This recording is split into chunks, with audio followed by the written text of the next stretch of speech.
আপনি বলেন যে কোরআন তেলাওয়াত করুন, কোরআন তেলাওয়াত করবে। সন্তানকে যদি বলেন যে এই সময় তুমি প্রাইভেট করতে যাও, সন্তান প্রাইভেটে যাবে, সন্তান ভালো পড়াশোনা করবে।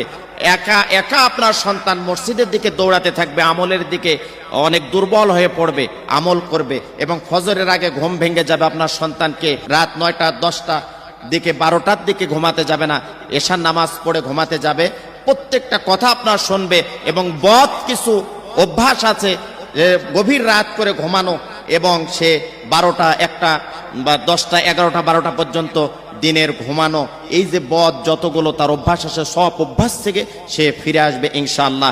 তবে বাবা মাকে একটু সতর্ক এবং বিচক্ষণতার সাথে এবং এই আমলটা করতে হবে। এই আমলটা শুধু একটা বারের জন্য মাথায় হাত রেখে বা যদি সুযোগ না থাকে দূর থেকে আপনি ফোঁ দিয়ে চুপি চুপি ফোঁ দিবেন, ইনশাআল্লাহ কাজ হবে। আর সুযোগ যদি থাকে তাহলে মাথায় হাত রেখে আপনি সুন্দর করে এই দোয়াটা পড়ে দিবেন। তবে দোয়া পড়ার আগে অবশ্যই আপনি একটা বার দরুদ ইব্রাহিম পড়ে নেবেন, দরুদ শরীফ পড়ে নেবেন।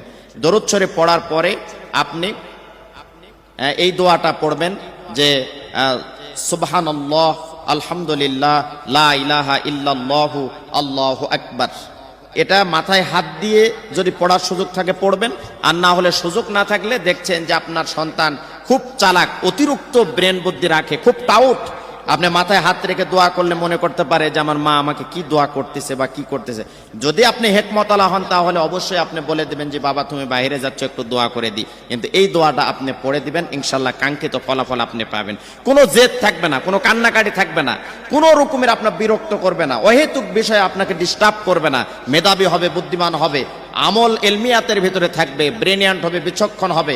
আপনি ইঞ্জিনিয়ার বানাতে চান, ডাক্তার বানাতে চান, আপনি হাফেজ, মুফতি, কারি, মুহাদ্দিস, আলেম বানাতে চান, আপনার সমস্ত নিয়াত আল্লাহ পাক কবুল আর মঞ্জুর করে নেবে।